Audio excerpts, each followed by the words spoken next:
If you're cruising into Puerto Limon and you assume the plan is to wander downtown for a few hours and call it a Costa Rica day, this is the port where that instinct quietly costs you the best of what's here. Your ship docks right in town. The rainforest and the wildlife are close.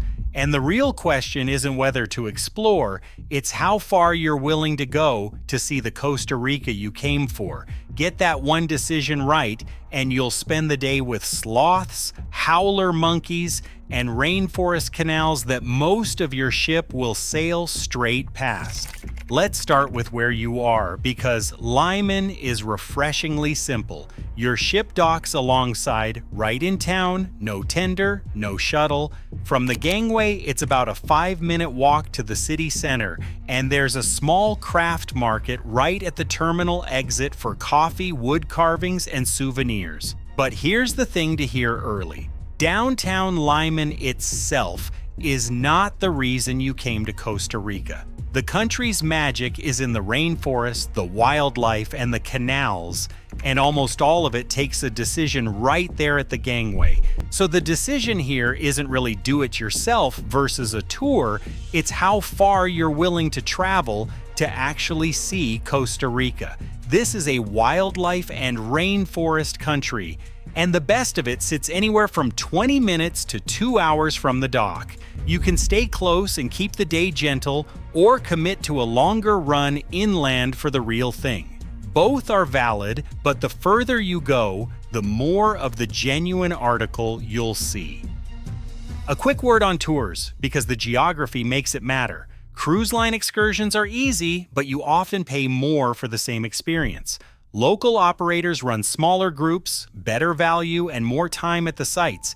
And the reputable ones build in a sensible return buffer, because their whole business depends on getting you back before the ship sails. On a coast where the good stuff is spread out and the roads can be slow, that local knowledge is worth a lot. Before you head out, give downtown Limon its fair shot, because it has one genuine surprise. Walk 5 minutes to the seafront park at the heart of the city and look up into the tall trees. There are wild sloths living right there in the middle of town, moving so slowly you'll walk past them until someone points one out. Once you see your first, you can't stop spotting them. And here's something most cruisers miss while standing on that waterfront. This stretch of coast is where Christopher Columbus first landed in Costa Rica in 1502 on his fourth and final voyage. The local people came out wearing gold, and that gold, as the story goes, is why the Spanish later called the place Costa Rica, the rich coast.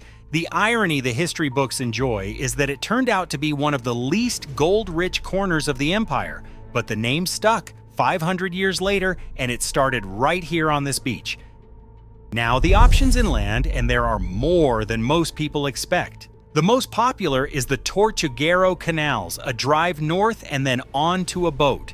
The canals are a network of freshwater waterways winding through dense rainforest that you explore slowly from the water, so lush it's often called the Amazon of Costa Rica. You glide past howler monkeys roaring in the treetops, sloths hanging motionless, caimans sliding off the banks, and dozens of bird species, all without leaving the boat. It's the closest thing to a guaranteed wildlife day this port offers, and for a lot of cruisers, it's the single best thing they do on the whole trip. If you want the rainforest with less travel and an aerial twist, the Veragua Rainforest is a private reserve about an hour inland with a tram up through the canopy, hanging walkways, and exhibits of frogs and snakes you'd struggle to spot in the wild. It's gentle, shaded, and excellent for families. For closer wildlife with even less travel, there's a well-known sloth rescue center about half an hour south, where a boat tour gives you a real chance of seeing them in the wild as well as up close. And while you're watching one, here's a detail that delights people. A sloth moves so slowly that algae actually grows in its fur, turning it slightly green. And that green coat is its camouflage and a tiny ecosystem all its own, home to insects that live nowhere else.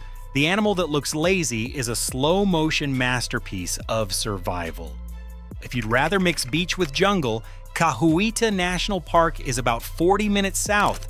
an easy coastal trail with monkeys overhead, a living coral reef just offshore, and a cheap park guide whose eyes catch the snakes and sloths you'd stroll straight past. Here's the first thing to be careful about, said plainly. Puerto Limon has a higher street crime rate than the rest of famously safe Costa Rica, and the pattern is the same as any working port city: pickpocketing and opportunistic theft. Almost all of it petty and almost all of it downtown. Keep your valuables out of sight, don't stand on a corner waving an expensive phone around, and stick to busier streets. Take a tour and you'll likely never see a hint of trouble. It's not a reason to be scared of the place, just a reason to keep your wits about you in town. For more of a thrill, this is also the country that more or less invented one of the world's great rainforest experiences, flying through the treetops on a zip line. The modern canopy tour was pioneered in Costa Rica's cloud forests back in the 1990s, originally as a way for biologists to study the canopy, and grew into the adrenaline experience now copied all over the world. Today, you can rig in and soar between platforms high in the rainforest within reach of this port, the green rushing past beneath your feet. If you only do one big energy thing in Costa Rica, this is about the most Costa Rican choice you can make. The rivers tumbling down from the mountains also make this one of the few Caribbean-side ports where you can fit in world-class whitewater rafting if you're mobile and happy to get wet.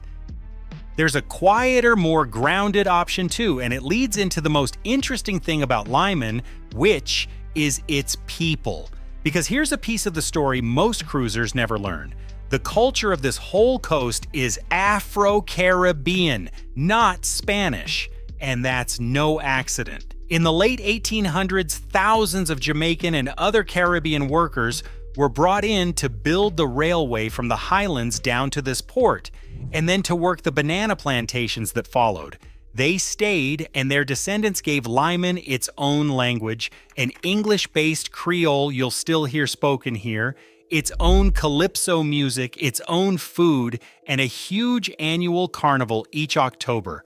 Limon feels different from the rest of Costa Rica because, in the truest sense, it is, and that heritage is exactly what you should eat.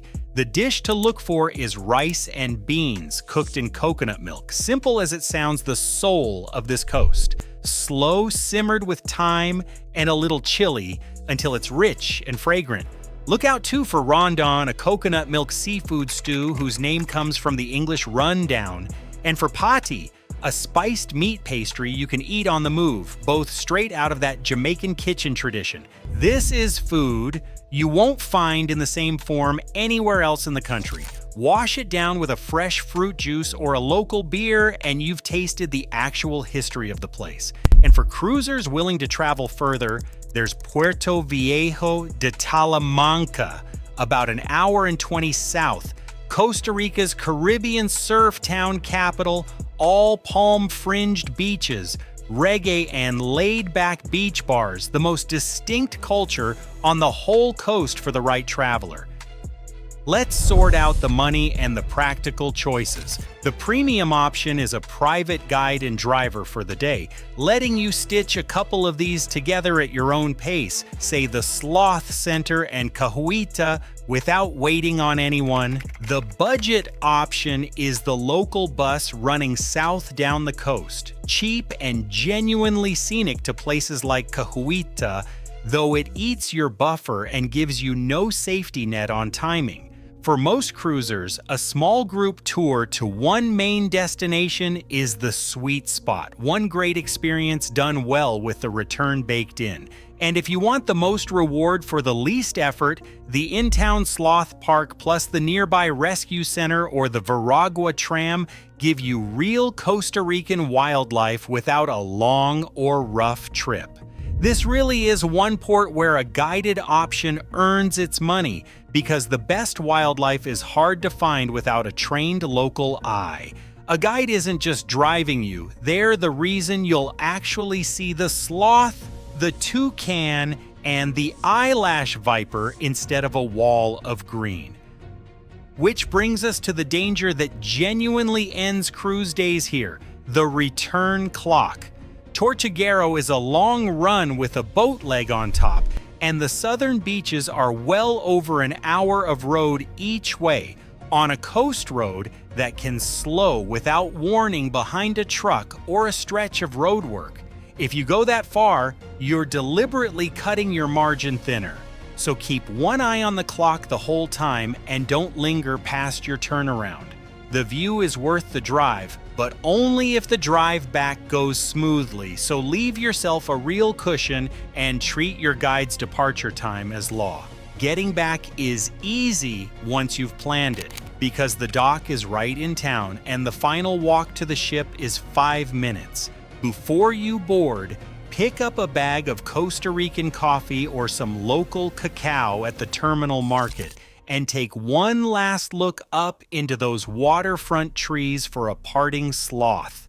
For a port most people underestimate, Limon has a way of sending you home with the best wildlife day of the whole cruise.